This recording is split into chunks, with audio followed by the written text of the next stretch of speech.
नमस्कार विद्यार्थी मित्रांनो, MPSC 2026 राज्यसेवेसाठी आपले फॉर्म्स सुरू झालेले आहेत आणि त्यामध्ये ऑप्शनल सब्जेक्ट हा तुम्हाला आत्ताच टाकावा लागतो. म्हणजे तुमचं ऑप्शनल सब्जेक्टचं जे सिलेक्शन आहे, वैकल्पिक विषय जो आपल्याला सिलेक्ट करावा लागतो तो आत्ताच करावा लागतो. आता त्यामध्ये वैकल्पिक विषय आपण कसा निवडावा किंवा त्याचं एक आपल्याला त्याच्या मागचे काय पॅरामीटर्स असायला पाहिजे किंवा कुठल्या फॅक्टर्सला आपण प्राधान्य दिलं पाहिजे जेव्हा आपण वैकल्पिक विषय निवडतो, तर ते आज आपण थोडंसं इथे डिस्कस करणार आहोत. तुम्ही यावर्षी किंवा पुढच्या वर्षी समजा 2027मध्ये तुम्ही MPSC देत असाल किंवा UPSC देत असाल, तर तुमचे काय असे फॅक्टर्स असायला पाहिजे किंवा तुम्ही ऑप्शनल सब्जेक्ट जेव्हा निवडता तर त्याच्यावर तुम्ही काय विचार करायला पाहिजे त्यावर आज आपण थोडंसं बोलणार आहोत. ठीक आहे. तर ऑप्शनल सब्जेक्टचा रोल फार महत्त्वाचा आहे, कारण की मेन्सच्या आपल्या सिलेबसमध्ये किंवा मेन्सचे एक्झामिनेशन जी आहे आपली त्यामध्ये 500 मार्क त्याला आहेत. म्हणजे पेपर 1 आणि पेपर 2 प्रत्येक जो आपला ऑप्शनल सब्जेक्ट तुम्ही निवडाल त्यात पेपर 1चे 250 मार्क आणि पेपर 2चे 250 मार्क असे 500 मार्कांसाठीचा आपला ऑप्शनल सब्जेक्ट असतो. आणि जनरल स्टडीज तर आपल्याला करावंच लागतं, ते समजा सगळ्यांसाठी कंपल्सरी आहे, पण ऑप्शनल सब्जेक्ट हा आपण स्वतः निवडू शकतो. तर ऑप्शनल सब्जेक्टचा जो इम्पॅक्ट आहे तो फार आपल्या स्कोअरवर, ओव्हरऑल स्कोअरवर, म्हणजे जो मेन्सचा स्कोअर आहे त्याच्यावर ऑप्शनल सब्जेक्टचा परिणाम खूप जास्त महत्त्वाचा आपल्याला जाणवतो. तर ऑप्शनल सब्जेक्ट जर तुम्ही व्यवस्थित निवडला आणि त्या पद्धतीने तुम्ही त्याला स्ट्रॅटेजिकली तुम्ही डील केलं किंवा तुम्ही स्वतः त्यामध्ये चांगला अभ्यास करून तुम्ही मेन्सच्या परीक्षेमध्ये तुमचा स्कोर आला, तर ऑप्शनल सब्जेक्ट तुमचा फार एक इम्पॉर्टंट वेपन बनू शकतो किंवा तो तुमचा सगळ्यात महत्त्वाचा ॲस्पेक्ट बनू शकतो. आणि ऑप्शनल सब्जेक्ट जर तुम्ही चुकून असा निवडला की ज्यामध्ये तुम्ही त्या लेवलवर तुमची डेप्थ तयार होत नाही आहे किंवा तुम्ही त्या लेवलची रायटिंग करू शकत नाही आहात, तर तिथे तुम्हाला अडचण येऊ शकते. तर ही जी निवड असते ऑप्शनल सब्जेक्टची, ही बऱ्यापैकी तुमचा जो ओव्हरऑल जी जर्नी असणार आहे, तुमचा जो प्रवास असणार आहे as a civil service aspirant, आता UPSC आणि MPSC दोन्हींमध्ये, तर त्याच्याशी ते डायरेक्टली त्याचं रिलेशनशिप असणार आहे. म्हणजे चुकीचा ऑप्शनल सब्जेक्ट घेतल्यामुळे बरेच विद्यार्थी त्यांचे वर्ष वाया गेलेले आहेत किंवा त्यांना नंतर कळतं की माझी स्वतःची जी पर्सनॅलिटी आहे किंवा माझा जो स्किल सेट आहे तो या पर्टिक्युलर ऑप्शनलशी किंवा या सब्जेक्टशी तो तितका मिळत नाही आणि त्याच्यामुळे त्याला ते उत्तर लिहिण्यामध्ये किंवा स्वतः त्याच्यामध्ये एक जी लेवल लागते की तिथे तुम्हाला ते बीट करायला, म्हणजे इतर जी कॉम्पिटिशन आहे त्याला बीट करायला जी लेवल लागते ती तुम्ही गाठू शकत नाही कधी कधी. म्हणजे बरेचसे असे विद्यार्थी आहेत की ज्यांचा UPSCमध्ये तुम्ही बघाल तर ज्यांचा GSचा स्कोर सातत्याने चांगला असतो पण ऑप्शनलमध्ये ते कुठेतरी मागे पडतात. तर याचं मागचं कारण असं असू शकतं की तुम्ही काही आपल्यामध्ये सेल्फ अवेअरनेस असा असायला पाहिजे की काही आपले जे सब्जेक्ट्स आहेत आपल्याला ते कळायला पाहिजे की हा सब्जेक्ट माझ्यासाठी जास्त सुटेबल आहे. ठीक आहे. तर त्याच्यामध्ये काही फॅक्टर्स आपण बघूया की कुठले कुठले फॅक्टर्स आपण कन्सिडर करायला पाहिजे जेव्हा आपण ऑप्शनल सब्जेक्ट चूज करतो. ठीक आहे. तर सगळ्यात पहिली गोष्ट अशी की आपल्याला त्याच्यामध्ये आपलं जे अकॅडमिक बॅकग्राऊंड आहे, समजा आता तुम्ही इंजिनियर असाल तर आपल्याकडे जे ऑप्शनल सब्जेक्ट दिलेले आहेत, म्हणजे तुम्ही नोटिफिकेशनमध्ये बघाल तर 26 ऑप्शनल सब्जेक्ट MPSCने दिलेले आहेत आणि ते UPSC आणि MPSCमध्ये सिमिलरच आहेत. तर त्यामध्ये बरेचसे असे जे टेक्निकल सब्जेक्ट्स आहेत ते त्या अकॅडमिक बॅकग्राऊंडशी जुळलेले पण आहेत. सिव्हिल इंजिनिअरिंग असेल, ॲग्रिकल्चर असेल, है ना. तर आता बरेचसे जे विद्यार्थी आहेत, कॉमर्स अँड अकाउंटन्सी असेल, बरेचसे असे विद्यार्थी जे आहेत जे या फील्ड्समधून पासआउट झालेले आहेत, तर त्यांच्यासाठी तो एक डायरेक्ट ऑप्शन असू शकतो. म्हणजे त्यांनी त्या पर्टिक्युलर फील्डमध्ये जर 3-4 वर्ष घालवली आहेत आणि त्यांना त्याच्याबद्दल खात्री आहे, सगळ्यात महत्त्वाचा भाग हा आहे की त्यांना खात्री आहे की हा सब्जेक्ट मी सिलेबस बघून, म्हणजे तसं नाही म्हणजे तुम्हाला असं वाटतं मी या पर्टिक्युलर बॅकग्राऊंडचा आहे तर मी तो घ्यायलाच पाहिजे, हे पण फार गरजेचं नाही आहे. पण तुम्ही जर का त्याचा सिलेबस बघितला, त्याचे जे प्रिव्हियस इयर प्रश्न तुम्ही बघितले आणि तुम्हाला एक अंदाज आला की ह्या गोष्टी मला करायला तितका वेळ लागणार नाही, का, कारण की मी त्याच्यात ऑलरेडी टाईम स्पेंड केलेला आहे, असं जर असेल तर तुमच्या अकॅडमिक बॅकग्राऊंडवरच्या बेसिसवर तुम्ही ऑप्शनल सब्जेक्ट निवडू शकता. तर त्याच्या मागची पण मी अटी तुम्हाला सांगितल्या की तुमचा सिलेबस कवर होऊ शकतो का, म्हणजे तुम्ही त्या कॉलेजच्या दिवसांमध्ये त्या पर्टिक्युलर सब्जेक्टमध्ये तुम्ही किती चांगले होते किंवा त्याच्यामध्ये तुमचा एक एक्सपर्टीज कसा होता हे तिथे मॅटर करणार आहे. तुम्ही असं नका समजू की मी आता इलेक्ट्रिकल इंजिनिअरिंगला होतो आणि माझं कॉलेजमध्येही काही माझं तितकं इलेक्ट्रिकल इंजिनिअरिंगबद्दलचं माझं तितका इंटरेस्ट नव्हता किंवा मी तितका अभ्यास तसा केला नाही आणि आता इमिजिएटली मी UPSC किंवा MPSCच्या याच्यात इलेक्ट्रिकल इंजिनिअरिंग घेतो आणि त्याच्यात मी मास्टरी मिळवेल किंवा मला जास्तीत जास्त स्कोर येईल, तर हे थोडंसं तिथे जुळणार नाही. तर तुम्ही अकॅडमिक बॅकग्राऊंड आपलं जे आहे त्याच्याशी रिलेटेड निर्णय जेव्हा घेत असाल तर ह्या गोष्टी तुम्ही लक्षात ठेवल्या पाहिजे. आता जसं मेडिकल सायन्स आहे, तर कुठला MBBSचा ग्रॅज्युएट असेल किंवा मेडिकल फील्डमधला कुठला ग्रॅज्युएट असेल तर त्याला ते सिलेबस बघितल्यावर लक्षात येईल की हा इतका सिलेबस मी मॅनेज करू शकतो का. आता तिथे जर का त्यांनी 4 वर्ष 5 वर्ष जितके ती दिली असतील आणि त्यांनी तिथे चांगल्या पद्धतीने त्याला माहीत असेल की हे सब्जेक्ट्स मी कमी वेळेत मी याला डिलिव्हर करू शकतो, तर त्याला त्याच्यासाठी साहजिक आहे की तो त्या पर्टिक्युलर सब्जेक्टला ऑप्शनल सब्जेक्ट म्हणून निवडेल, है ना. तर तुमचं अकॅडमिक बॅकग्राऊंड काय आहे त्याच्या पद्धतीने पण तुम्ही निर्णय घेऊ शकता. हा त्याच्यातला पहिला पॉईंट. पण याच्यातला दुसरा एक भाग असा की गरजेचं नाही आहे की तुम्ही टेक्निकल बॅकग्राऊंडचे असाल तर तुम्ही सोशल सायन्सेसचे जे ह्युमॅनिटीजचे जे सब्जेक्ट आहेत, सोशोलॉजी असेल, अँथ्रोपॉलॉजी असेल, पॉलिटिकल सायन्स असेल, फिलॉसॉफी असेल, हे सगळे जे सब्जेक्ट्स आहेत हे तुम्ही घ्यायला नको असं कोणी म्हणत नाही आहे, ठीक आहे. तर त्याचंसुद्धा तुम्ही एक ॲनालिसिस करू शकता की पर्टिक्युलर सब्जेक्ट मला कसा कामाचा असू शकतो किंवा मी त्याच्यामध्ये किती एक्सेल करू शकतो, ठीक आहे. आता ते पुढे अजून म्हणजे हे जे मी पॉईंट सांगतोय सगळे एकमेकांशी रिलेटेड आहेत, हे फक्त आपण डिस्कशनसाठी मी एक पॉईंट असा लिहिलेला आहे, ठीक आहे. तर दुसरी बाजू अशी की इंटरेस्टचा जो एक भाग असतो. आता बरेचसे असे विद्यार्थी असतात की सिलेबस बघून, आता इंटरेस्ट काही असा मनातून तयार होत नसतो. तुम्ही जर सिलेबस बघितला, आता हिस्ट्री आहे फॉर एक्झाम्पल, काही लोकांना हिस्ट्रीसाठी एक मनातूनच इंटरेस्ट असतो, त्यांना माहिती हवी असते किंवा त्यांना बघायचं असतं की त्या कालखंडामध्ये काय घडलं होतं, त्या पर्टिक्युलर राजा जो होता किंवा तिथला जो किंगडम होता ते त्यांनी कसं शासन केलं किंवा त्या मिडिवल पिरियडमध्ये त्यांना काय एक जाणण्याची जी उत्सुकता असते, तर असा काही इंटरेस्टचा भाग पण आपला असतो. तर हिस्ट्रीच्या बाबतीत आपण तसं बोलू शकतो, फिलॉसॉफीच्या बाबतीत आपण तसं बघू शकतो. काही लोकांचा फिलॉसॉफिकल अँगल असतो स्वतः त्या गोष्टीकडे बघण्याचा, ठीक आहे. तर इंटरेस्ट एक तुम्हाला सुरुवातीला एक इम्पॉर्टंट पॉईंट बनू शकतो की फॉर एक्झाम्पल सोशॉलॉजी असेल तर तुम्हाला कास्ट असेल किंवा रिलिजन असेल किंवा पॉलिटिक्स असेल, म्हणजे हे जे समाजात होणाऱ्या ज्या वेगवेगळ्या घटना आहेत, गोष्टी आहेत, याच्याशी रिलेटेड जर तुमचं एक अंडरस्टँडिंग तुम्हाला असेल, आधीच मुळातच तुम्हाला त्याच्यात इंटरेस्ट असेल, तर सोशॉलॉजी तुमचा एक इंटरेस्टचा भाग असू शकतो. Similarly international relations and political science, आता तिथे तुम्हाला इंटरनॅशनल रिलेशन्स वगैरे याच्यात थोडीशी आवड असेल तर तो तुमचा एक आवडीचा भाग असू शकतो, ठीक आहे. तर इंटरेस्ट काय करतो, तुम्हाला सुरुवातीचा जो पिरियड आहे जेव्हा तुम्ही ऑप्शनलला तुमचा क्लास करता, पहिला भाग तर तुमचा क्लास जॉईन करणे असेल, म्हणजे इन जनरल, कारण की तुम्ही ज्या सब्जेक्टला नवीन असाल तर त्याला तुम्हाला जनरली कुठे ना कुठे गायडन्स त्याचं घ्यावं लागतं, म्हणजे तुम्हाला एक फाउंडेशन क्लास त्याचा करावा लागतो. तर इंटरेस्ट असेल तर तुम्ही त्याच्यामध्ये थोडंसं लॉंग टर्म टिकू शकता. म्हणजे तुम्ही इंटरेस्टच्या विरोधात काहीतरी केलं जस्ट बिकॉज की काहीतरी टॉपर आला आणि त्यांनी म्हटलं की नाही माझा पॉलिटिकल सायन्स होता म्हणून मला फायदा झाला. आता जनरली काय होतं, आपण बघतो की कुठल्या तरी टॉपरचा रँक आला आणि त्या रँकरनी म्हटलं की माझ्या या ऑप्शनलमुळे असं असं झालं. तर फॉर एक्झाम्पल अँथ्रोपॉलॉजी मी घेतला आणि माझ्यासाठी तो इझी ठरला, मी 300+ त्याच्यात मार्क आणले आणि माझा रँक आला.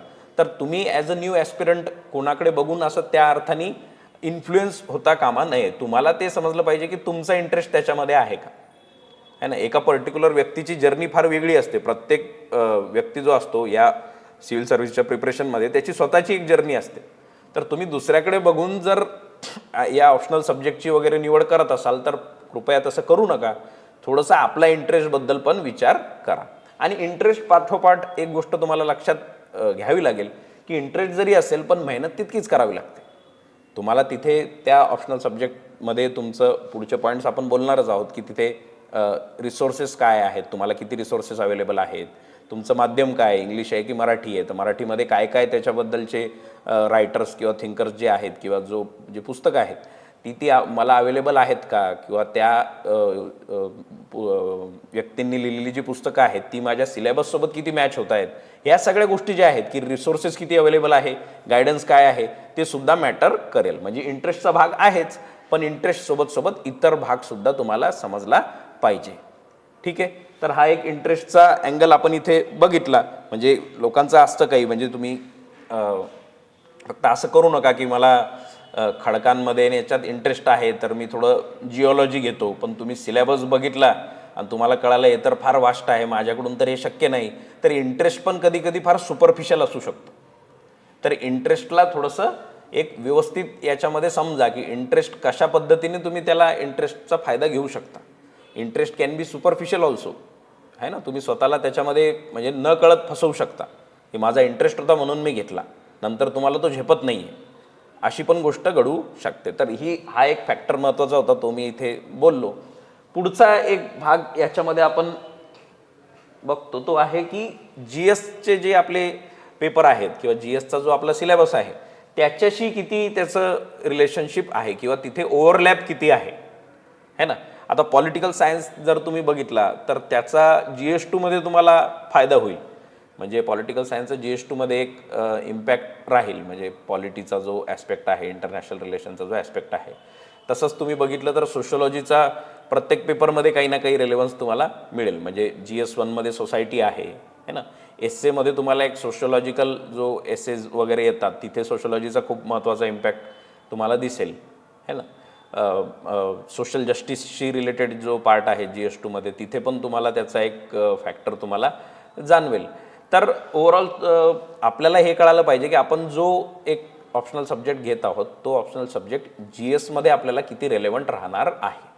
आणि जर तुम्ही असा ऑप्शनल सब्जेक्ट निवडत असाल, समजा फॉर एक्झाम्पल तुम्ही कॉमर्स अँड अकाउंटन्सी घेतला किंवा तुम्ही फॉर एक्झाम्पल मेकॅनिकल इंजिनिअरिंग घेतलं किंवा तुम्ही असा घेतला की लॉ मॅनेजमेंट तुम्ही घेतला, आणि तुम्ही बघाल की तुम्हाला हे क्लॅरिटी असायला पाहिजे की ह्या सगळ्या गोष्टींचा माझा GSवर डायरेक्टली मला काही फायदा होणार नाही आहे, तर ती क्लॅरिटी तुम्हाला पहिल्या दिवसापासून पाहिजे. ठीक आहे. आणि तुम्हाला ते जर का ओव्हरलॅपमध्ये पाहिजे असेल, म्हणजे तुमचं असेल की हे एक कन्सिडरेशन असेल की मला माझ्या सब्जेक्टचा फायदा तिकडे सुद्धा झाला पाहिजे, तर तुम्ही त्या पद्धतीने पण विचार करू शकता. म्हणजे तुम्ही मग GSचा सिलेबस घ्या आणि तुमच्या ऑप्शनल सब्जेक्टचा सिलेबस घ्या आणि बघा की त्याचं तिथे किती रिफ्लेक्शन आहे, त्याचं तिथे किती ते जुळतंय, ते सिलेबस किती एकमेकांशी मॅच होतोय, किंवा त्याचं ऑप्शनल सब्जेक्टचा अभ्यास केल्यानंतर GSमध्ये त्याचा किती डायरेक्ट रेलेव्हन्स तुम्हाला दिसतो हे तुम्ही शोधायला पाहिजे. तर हा एक फॅक्टर पण खूप महत्त्वाचा ठरतो. ठीक आहे. त्याच्यामध्ये एस्से आणि ऑल GS पेपर्स हे तुम्ही बघू शकता, है ना. त्याला एक कम्पेअर करून तुम्हाला बघता आलं पाहिजे. ठीक आहे. सगळ्यात महत्त्वाचा एक भाग म्हणजे हे तर आपण बोलतोच आहे की एक इम्पॉर्टंट ॲस्पेक्ट आहे की सिलेबस अँड PYQ. आता तुम्ही फॉर एक्झाम्पल एखादा ऑप्शनल सब्जेक्ट तुम्हाला वाटतोय की मी शॉर्टलिस्ट केलेत 2, यापैकी एक मला घ्यायचा आहे, तर सरळ सरळ तुम्ही त्याचा सिलेबस पूर्णपणे बघा. त्याच्याशी रिलेटेड कुठल्या टॉपर्सनी वगैरे ज्यांनी काही व्हिडिओज वगैरे टाकले असतील त्याच्याशी रिलेटेड तुम्ही बघा की त्यांनी कशा पद्धतीने त्याला डील केलं होतं, है ना. त्यानंतर तुम्ही बघा की त्याचे PYQs कसे आहेत, याच्याशी रिलेटेड तुम्ही आन्सर्स त्या पद्धतीने लिहू शकाल का. आता ही गोष्ट थोडीशी म्हणजे कॉन्ट्रडिक्टरी आहे की सुरुवातीला जेव्हा आपण ऑप्शनल सब्जेक्ट निवडतो त्यावेळेला आपल्याला नॉलेज थोडं कमी असतं.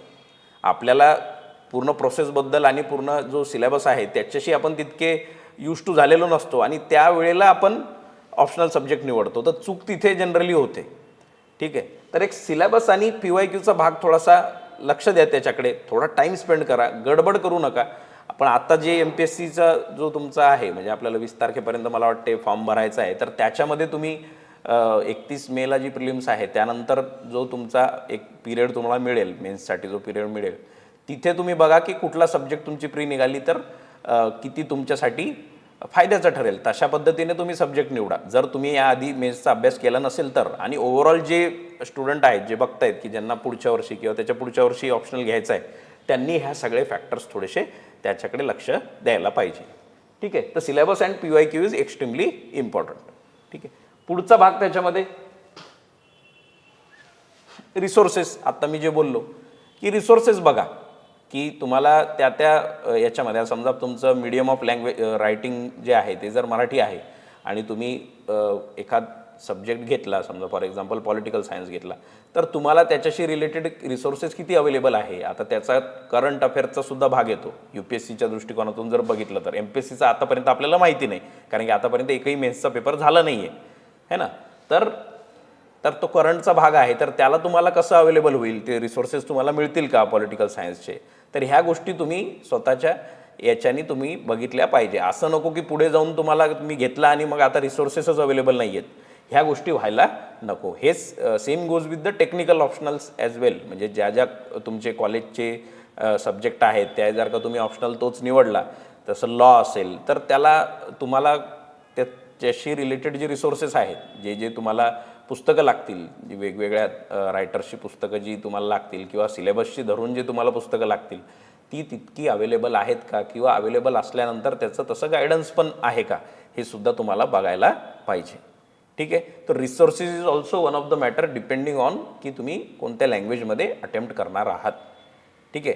नाहीतर जनरली असं होतं की मी घेऊन ठेवलं आणि आता एक प्रॉपर रिसोर्सच नाही आहे, मला 8-8, 9-9 पुस्तकांमधून काहीतरी शोधावं लागत आहे. अशा पण कंडिशन होतात. म्हणजे जनरली आपण असा एखादा ऑप्शनल निवडला की फॉर एक्झाम्पल सायकोलॉजी तुम्ही घेतला, तर सायकोलॉजीला घेऊन एकदम प्रॉपर तुम्हाला मार्केटमध्ये एकाच ठिकाणी सगळं मिळेल याची गॅरंटी थोडी कमी आहे ना. म्हणजे तुम्हाला असं होईल की स्वतःचे नोट्स तर काढावेच लागतात, ते तसेही काढावे लागतात, पण असं व्हायला नको की तुम्हाला गायडन्स देण्यामध्ये तो रिसोर्सेसचा जो एक महत्त्वाचा रोल असतो तो कुठेतरी मिस आऊट होईल. ठीक आहे. पुढचा भाग याच्यामध्ये येतो, तो येतो गायडन्सचा. आता हे जे मी बोललो की जे मॅनेजमेंट असेल, कॉमर्स अँड अकाउंटन्सी असेल, सिव्हिल इंजिनिअरिंग असेल, हे सगळे जे ऑप्शनल आहेत, केमिस्ट्री असेल, हे सगळे जे वेगवेगळे ऑप्शनल्स आहेत, आता याच्याशी रिलेटेड गायडन्स सिव्हिल सर्व्हिसेसच्या कंटेक्स्टमध्ये तुम्हाला मिळेल का, हे पण तुम्हाला शोधता आलं पाहिजे. ठीक आहे. त्याचा जर गायडन्स तसा त्या लेवलचा नसेल किंवा पूर्वी कोणी त्या ऑप्शनलला घेऊन एक्झाम दिलेली आहे आणि आता ते गाईड करतायत, असे प्रॉपर गायडन्स जर मार्केटमध्ये अवेलेबल नसेल तर तुम्हाला तो पण एक फॅक्टर तुम्ही कन्सिडर करायला पाहिजे. बाकी जे थोडे मेनस्ट्रीम ऑप्शनल्स आहेत, सोशलॉजी आहेत, आता मी सोशलॉजी स्वतः शिकवतो, तर सोशलॉजी असेल किंवा पॉलिटिकल सायन्स असेल, या सगळ्या याच्यासाठी मार्केटमध्ये अवेलेबिलिटी आहे, या सगळ्या याच्यासाठी मार्केटमध्ये अवेलेबिलिटी आहे. ठीक आहे. तर resources is also one of the important thing. आणि बाकी जे आपण फॅक्टर्स सांगितले ते पण मी तुम्हाला बोललो. आता हे सगळ्या गोष्टी, ह्या गोष्टी तर आहेतच, ह्या म्हणजे तुम्हाला अशा पद्धतीने समजाव्या लागतील. दुसरं एक आहे की एक सेल्फ अवेअरनेस असू द्या. म्हणजे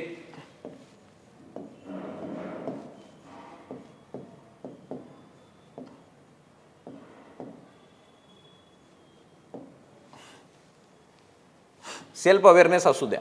आता याच्यामध्ये काय असतं की तुम्हाला माहीत असलं पाहिजे की तुमचे स्किल्स काय आहेत.